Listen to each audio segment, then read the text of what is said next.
बिस्मिल्लाहिर्रहमानिर्रहीम। अस्सलाम वालेकुम एवरीवन। उम्मीद है आप सब खैरियत से होंगे। आज की हमारी वीडियो का टॉपिक है लैंग्वेज डिसऑर्डर डिसलेक्सिया। ये एक लैंग्वेज इनएबिलिटी है जो कि आज की वीडियो में हम कवर करने जा रहे हैं।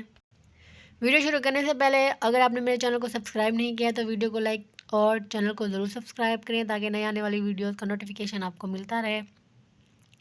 चलिए शुरू करते हैं आज की हमारी वीडियो। सबसे पहले हम डिसलेक्सिया का इंट्रोडक्शन देखेंगे।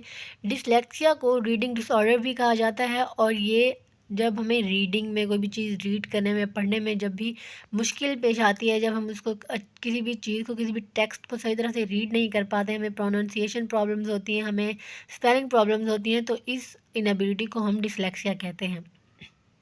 ये जो रीडिंग प्रॉब्लम्स हैं ये हमें आइडेंटिफाई करने में, साउंड्स को और डिफरेंट वर्ड्स और लेटर्स को आइडेंटिफाई करने में हमें प्रॉब्लम्स होती हैं डिसलेक्सिया की डिजीज़ में। अब हम इसकी डेफिनेशन देखते हैं। डिसलेक्सिया एक लर्निंग एबिलिटी है। Dyslexia is a learning disability that makes reading and language related task harder. Dyslexia के जो पेशेंट्स होते हैं उन्हें पढ़ने में मुश्किल पेश आती है। वो किसी भी टेक्स्ट को सही तरह से पढ़ नहीं सकते और रीड नहीं कर सकते। फॉर एग्जांपल कोई भी टेक्स्ट है, अगर हम उसको पढ़ते हैं तो हमें इसमें अगर प्रोनाउंसिएशन की हमें मिस्टेक्स आ रही हैं या हम उसको स्पेल नहीं कर पा रहे किसी भी वर्ड को सही तरह से, तो ये डिसलेक्सिया से रिलेटेड है। फॉर एग्ज़ाम्पल वर्ड्स को स्पेल करने में उनकी स्पेलिंग सही से वो नहीं कर पाते और क्विकली रीड नहीं कर पाते जो डिसलेक्सिया के पेशेंट्स होते हैं, और वो अपने माइंड में, अपने हेड में वर्ड्स को साउंड नहीं कर पाते, उनकी साउंड्स को रिकॉग्नाइज नहीं कर पाते और उनको प्रोनाउंस नहीं कर पाते और अंडरस्टैंड भी नहीं कर पाते वर्ड्स को जो भी वो पढ़ रहे होते हैं। अब हम इसके कॉजेज़ पढ़ेंगे। डिसलेक्सिया जो है ये बेसिकली फैमिलीज़ में होता है। अगर फैमिली में आपके किसी मदर को या फादर को या ग्रैंड मदर, ग्रैंड पेरेंट्स को किसी को डिसलेक्सिया का इशू रहता है या उनमें ये है ये डिज़ीज़, तो ज़ाहिर सी बात है बच्चों में भी वो चीज़ आगे ट्रांसमिट हो सकती है। तो ये एक मेजर कॉज़ है इसका। एक जेनेटिक कॉज़ होता है कि जीन्स में मौजूद होता है फैमिलीज़ के, और ये फैमिली से एक फैमिली से दूसरी फैमिली में, एक फ़र्द से दूसरे फ़र्द में, फैमिली में ट्रांसमिट होता रहता है। और दूसरा एक्वायर्ड डिसलेक्सिया होता है जो कि हमें किसी भी हेड इंजरी की वजह से या हमारे जो left hemisphere of the brain होता है उस पर अगर कोई इंजरी लग जाती है तो हमें ये डिसलेक्सिया हो सकता है। उसके बाद इसके रिस्क फैक्टर्स हैं। जैसे फर्स्ट ये है कि फैमिली में अगर कोई इनेबल है रीडिंग करने में या उसको रीडिंग में कोई प्रॉब्लम पेश आती है तो ये फर्स्ट कॉज है। दूसरा प्रीमेच्योर बर्थ हो जाती है, लो बर्थ वेट होता है। अगर कोई बच्चा अपनी प्रॉपर टाइम से पहले पैदा हो जाता है या उसका जो वेट होता है बर्थ के टाइम वो कम होता है तो इससे भी डिसलेक्सिया का डिसऑर्डर हो सकता है। और अगर कोई वुमेन जो है अपनी प्रेगनेंसी के दौरान निकोटीन, ड्रग्स या अल्कोहल या इस तरह टाइप की चीज़ें जो हैं वो कंज्यूम कर लेती हैं तो इससे डिसलेक्सिया की जो डिसऑर्डर है वो हो सकता है। और इंडिविजुअल डिफरेंसेस में भी होते हैं ब्रेन के, कुछ का ब्रेन वीक होता है, कुछ का स्ट्रॉन्ग होता है, तो ये भी एक मेजर कॉज हो सकता है। उसके बाद है टाइप्स ऑफ डिसलेक्सिया। सबसे पहले है फोनोलॉजिकल डिसलेक्सिया। फोनोलॉजिकल डिसलेक्सिया में हम साउंड्स को रिकॉग्नाइज नहीं कर पाते, हम साउंड्स को लेटर्स के साथ, वर्ड्स के साथ मैच नहीं कर पाते। हम वर्ड्स तो पढ़ लेते हैं बट हमें उनकी साउंड्स हमारे माइंड में नहीं आ रही होती। उसके बाद है रैपिड नेमिंग डिसलेक्सिया। इसमें जो होता है, जो पेशेंट होता है वो रैपिडली नेम नहीं कर पाता। कोई भी अगर वो नाम सुनता है या कोई भी चीज़ वो पढ़ता है, कोई भी वर्ड वो पढ़ लेता है तो उसको जल्दी से उसको उसका नेम उसके माइंड में नहीं आ रहा होता। उसके बाद है सरफेस डिसलेक्सिया। इसको डायसिडेक्टिक डिसलेक्सिया भी कहते हैं, और जो इंडिविजुअल होता है उसमें वो वर्ड्स को रिमेंबर नहीं कर पाता, वो उनको सही से मेमोराइज नहीं कर पाता। कोई भी वर्ड होता है जो, इसमें विजुअल डिसलेक्सिया भी है। हम कोई भी वर्ड देख लेते हैं तो हमें हमारे माइंड में उसका कॉन्सेप्ट नहीं आ रहा होता, हमें उसकी विजुअल रिप्रेजेंटेशन समझ में नहीं आ रही थी कि जो वर्ड है ये किसको रिप्रेजेंट कर रहा है।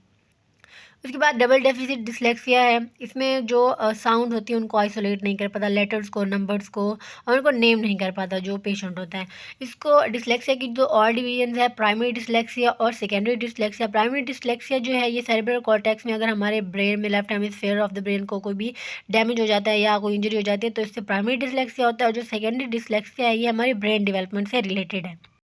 उसके बाद ट्रॉमा डिसलेक्सिया भी है कि अगर कोई हमारे ब्रेन, जैसे हमें कोई ऐसी न्यूज़ मिल जाती है जिसकी वजह से हमारे ब्रेन पे बहुत ज़्यादा असर पड़ता है या फिर हमें कोई इंजरी हो जाती है, हमें कोई स्ट्रोक हो जाती है, तो इसे ट्रॉमा डिसलेक्सिया हो सकता है। उसके बाद सिम्टम्स हैं। सिम्टम जो है वो डिफरेंट होते हैं, टॉडलर्स में डिफरेंट होते हैं, स्कूल किड्स में डिफरेंट होते हैं, और जो एडल्ट हैं उनमें इनके जो साइंस होते हैं वो डिफरेंट होते हैं। सबसे पहले हम टॉडलर्स में देख लेते हैं। जो टॉडलर्स होते हैं, जो बच्चे होते हैं मीन्स के जो कम एज में होते हैं, तो वो बोलना देर से स्टार्ट करते हैं और वो नई चीज़ों को जल्दी जल्दी से सीख नहीं पाते। उन्हें प्रोनाउंस करने में और वर्ड्स को फॉर्म करने में डिफ़िकल्टी पेश आती है।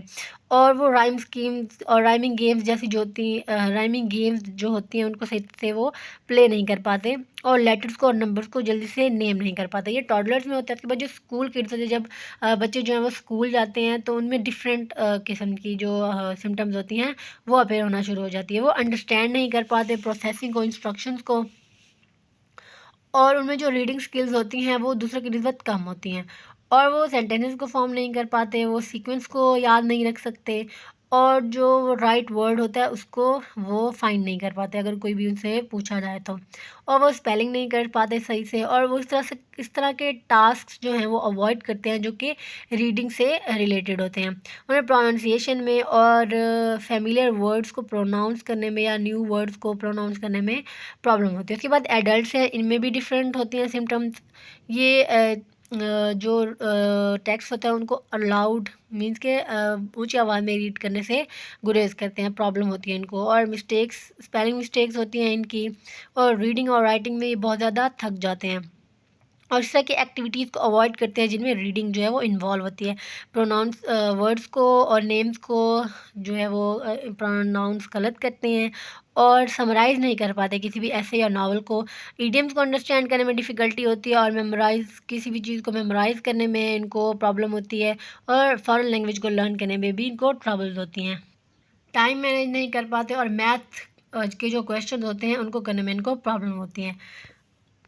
अब डिस्लेक्सिया को डायग्नोज कैसे करते हैं? फॉर एग्जांपल अगर किसी बच्चे में इस टाइप की जो सिम्टम्स हैं वो नज़र आने लग जाती हैं, तो जो पेरेंट्स होते हैं वो डॉक्टर के पास जाते हैं और जो डॉक्टर है वो उसकी एजुकेशनल डेवलपमेंट की, एजुकेशनल प्रॉब्लम्स की, किड्स की जो डेवलपमेंट होती है, मेडिकल हिस्ट्री वो पूरी चेक करता है और जो डॉक्टर है वो वो इन्वेस्टिगेट करता है कि आया कि फैमिली में तो किसी को इस टाइप की कोई प्रॉब्लम नहीं है और जो डॉक्टर है वो चाइल्ड के बिहेवियर के बारे में कि उसका घर में किस टाइप का बिहेवियर है, स्कूल में किस टाइप का बिहेवियर है और उसकी जो रीडिंग एबिलिटी और न्यूरोलॉजिकल टेस्ट जो है वो कंडक्ट करता है। इससे इसका डायग्नोसिस होता है डिस्लेक्सिया, मिल के पता चलता है कि इस बच्चे को डिस्लेक्सिया है या नहीं है।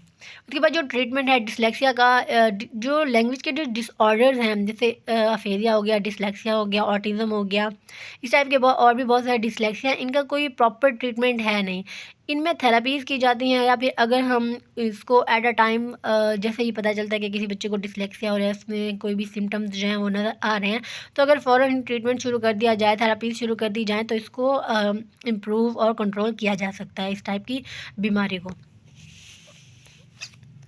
और जो एजुकेशन इसका जो ट्रीटमेंट है वो डिफरेंट थेरेपी से भी किया जाता है और एजुकेशनल टेक्निक्स जो होती हैं वो डिस्लेक्सिया को ट्रीट करने में हेल्प करती हैं और सूटेबल टीचिंग टेक्निक और साइकोलॉजिकल टेस्ट जो है वो कंडक्ट किए जाते हैं रिजल्ट्स के ऊपर बेस्ड होके कि किस टाइप के रिजल्ट्स मिल रहे हैं इन थेरेपी से या इन इस किस्म के ट्रीटमेंट से। जो टीचर्स हैं वो हेयरिंग, विजन, टच को इम्प्रूव करने के लिए इस टाइप की जो टेक्निक्स हैं वो यूज़ कर सकते हैं और इसमें वो हेल्प करते हैं, जो टीचर्स होते हैं या डॉक्टर्स हो गए, वो स्मॉलेस्ट साउंड्स को रिकॉग्नाइज़ करने में हेल्प करते हैं बच्चों की और वो इस टाइप की हेल्प करते हैं बच्चों की कि वो जो वर्ड्स हैं अगर वो लेटर्स या वर्ड्स को वो सुन रहे हैं या फिर वो उनको पढ़ रहे हैं तो उनसे साउंड्स को वो रिलेट कर सकें और उसको कोई भी टेक्स्ट अगर वो पढ़ रहे हैं, कोई भी पेशेंट है डिस्लेक्सिया का या कोई भी बच्चा है, तो वो जो चीज़ पढ़ रहा है उसको अंडरस्टैंड करने में उसकी हेल्प करते हैं, वो वोकैबुलरी बिल्ड करने में उसकी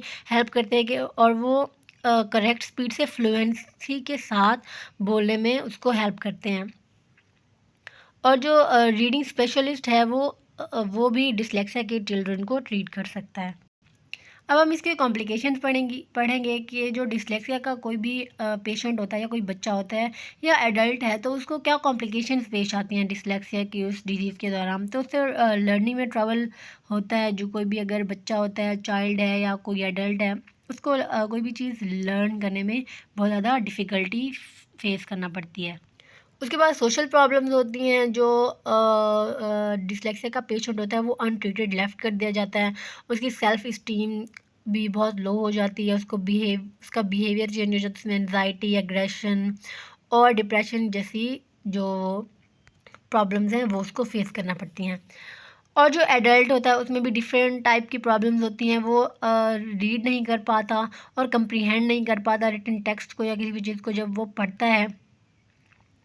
और इससे उस बच्चे के ऊपर या उस एडल्ट के ऊपर जो है वो बहुत ज़्यादा प्रॉब्लम होती है। Educational, economic and social long term consequences उसको फेस करना पड़ते हैं।